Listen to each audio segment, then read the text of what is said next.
Hi అండి, ఎలా ఉన్నారు అందరూ? ఈరోజు నేను నేషనల్ పోర్టల్లో వెండర్ లాగిన్ ఎలా అవ్వాలనేది చూపించబోతున్నానండి. వెండర్ లాగిన్ అవ్వాలంటే ఫస్ట్ వెండర్గా రిజిస్ట్రేషన్ చేసుకోవాలండి. ఆ తర్వాతనే మనం వెండర్ లాగిన్ ఈజీగా అవ్వగలుగుతాం. ఇప్పుడు నేను స్క్రీన్ పైన చూపిస్తున్నట్టు క్రోమ్లోకి వెళ్ళాలండి. క్రోమ్లోకి వెళ్ళేసి అక్కడ సెర్చ్ చేసుకోవాలి నేషనల్ పోర్టల్ అని.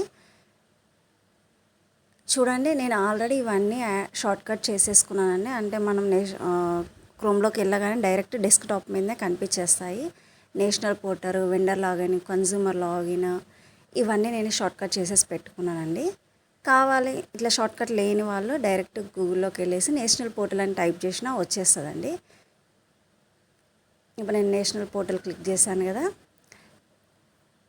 చూడండి, నేషనల్ పోర్టల్ ఓపెన్ చేయగానే మనకి ఇలా కనిపిస్తుందండి. స్క్రీన్ పైన చూస్తున్నారు కదా, పిఎం సూర్యగర్ అని ఇలా ఓపెన్ అవుతుంది. ఇవన్నీ యాడ్స్, అందులో ఉన్న ప్రాజెక్ట్స్ ఏమేమి ఉంటాయి అవన్నీ ఎట్లా ఫాలో అవ్వాలని యాడ్స్ వస్తూనే ఉంటాయండి. అది తీసేసుకుంటే మన పిఎం గారి ఫోటో మనకు కనిపిస్తుంది. ఫస్ట్ చూడండి, ఇక్కడ PM Surya Ghar Muft Bijli Yojana, PM Surya Ghar Muft Bijli Yojana national పోర్టల్లో అన్నమాట. ఇది కంప్లీట్లీ గవర్నమెంట్ ఆఫ్ ఇండియా. ఇది మనకు గవర్నమెంట్ స్కీమ్ అండి. ఎందుకంటే గవర్నమెంట్ నుండి మనకు సబ్సిడీ కూడా వస్తుంది కాబట్టి అట్లా పిఎం సూర్యగర్ అని కనిపిస్తుంది. ఇప్పుడు చూడండి, స్క్రీన్కి రైట్ సైడ్లో లాగిన్ అని కనిపిస్తుంది కదా. ఇక్కడ administration login, consumer login, discom login, vendor login ఇలా అన్ని లాగిన్స్ ఓపెన్ అవుతాయండి. మనకి ఏం లాగిన్ చేసుకోవాలనేది మనం ఫస్టే చూస్ చేసుకోవాలి. ఇప్పుడు నేను వెండర్ లాగిన్లోకి వెళ్తున్నానండి. వెండర్ లాగిన్ ఇలా ఓపెన్ అవుతుందండి.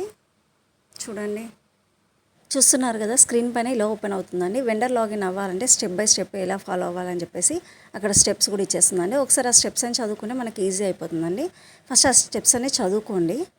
ఆ తర్వాత వచ్చేసి వెండర్ లాగిన్లోకి మనం ఆల్రెడీ ఓపెన్ అయిపోయాం కాబట్టి రిజిస్టర్ మెయిల్ ఐడి ఇవ్వాలండి. ఇక్కడ నేను ఆల్రెడీ టైప్ చేసి పెట్టేసుకున్నాను. దాని కింద పాస్వర్డ్ కూడా ఎంటర్ చేసుకోవాలండి.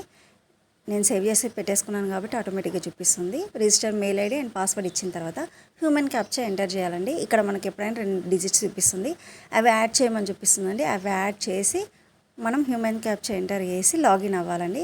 7+11 ఎంత అని అడుగుతున్నారు. ఇక్కడ మనం ఇక్కడ 18 అని టైప్ చేసుకున్న తర్వాత లాగిన్ అవుతుందండి. చూడండి, ఇప్పుడు లాగిన్ అవుతుంది. వెండర్ లాగిన్ అవ్వగానే స్క్రీన్ పైన ఇలా చూపిస్తుందండి. చూడండి, పిఎం సూర్యగర్ ముఫ్త్ బిజ్లీ యోజన అని చూపిస్తుంది. అండ్ వెండర్ నేమ్ ఆటోమేటిక్గా కనిపిస్తుందండి. ఎందుకంటే మనం ఆల్రెడీ వెండర్గా రిజిస్ట్రేషన్ అయిపోయి ఉంటాం కాబట్టి వెండర్ నేమ్ కూడా మనకు కనిపించేస్తుంది. ఇక్కడ చూడండి, మెనూ బార్ కూడా కనిపిస్తుంది సైడ్కి. చూడండి, మెనూ బార్ వచ్చేసి ఇదండి. దాని మీద క్లిక్ చేసుకుంటే కనిపించేస్తుంది. Dashboard, interested customer request list, vendor consent, my applications, my profile, edit profile ఇలా అన్నీ కనిపించేస్తాయండి మనకి. ఇప్పుడు నేనైతే మై అప్లికేషన్స్లోకి వెళ్తున్నానండి. మై అప్లికేషన్ పైన క్లిక్ చేసుకుంటే అప్లికేషన్స్ అన్నీ ఓపెన్ అయిపోతాయండి. అప్లికేషన్స్లో వచ్చేసి మనం ఎంతమంది కస్టమర్స్ని అయితే రిజిస్టర్ చేసాము, మనకి ఎంతమంది కస్టమర్స్ ఉన్నారు, ఎవరెవరైతే రిజిస్టర్ అయిపోయారు అనేది వాళ్ళ లిస్ట్ అంతా చూపిస్తుందండి. కస్టమర్స్ లిస్ట్ మొత్తం ఇక్కడ మనకు చూపిస్తుందండి. చూడండి, స్క్రోల్ చేస్తున్నాను కదా, ఇదండి కస్టమర్ లిస్ట్ వచ్చేసి మొత్తం ఎన్ని అప్లికేషన్స్ అయినాయి, వాళ్ళ నేమ్స్ అంతా మనకి ఇక్కడ చూపిస్తుందండి. ఇది వచ్చేసి కస్టమర్ ఇంట్రెస్టెడ్ లిస్ట్ అండి. ఇక్కడ మనకు ఎవరైతే మన ద్వారా సోలార్ ఇన్స్టలేషన్ చేయించుకోవాలనుకుంటున్నారు అనేది వాళ్ళు రిక్వెస్ట్ పెడతారండి. అది ఇక్కడ మనకు కనిపిస్తుంది. కస్టమర్ రిక్వెస్ట్ లిస్ట్లో ఎంతమంది రిక్వెస్ట్ పెడితే అంతమంది నేమ్స్, వాళ్ళ మొబైల్ నెంబర్తో సహా కనిపిస్తుందండి. ప్రజెంట్ అయితే ఇక్కడ ఏం లేవండి, ఎందుకంటే వచ్చిన రిక్వెస్టెస్ అన్నీ యాక్సెప్ట్ చేసేసాం మేము.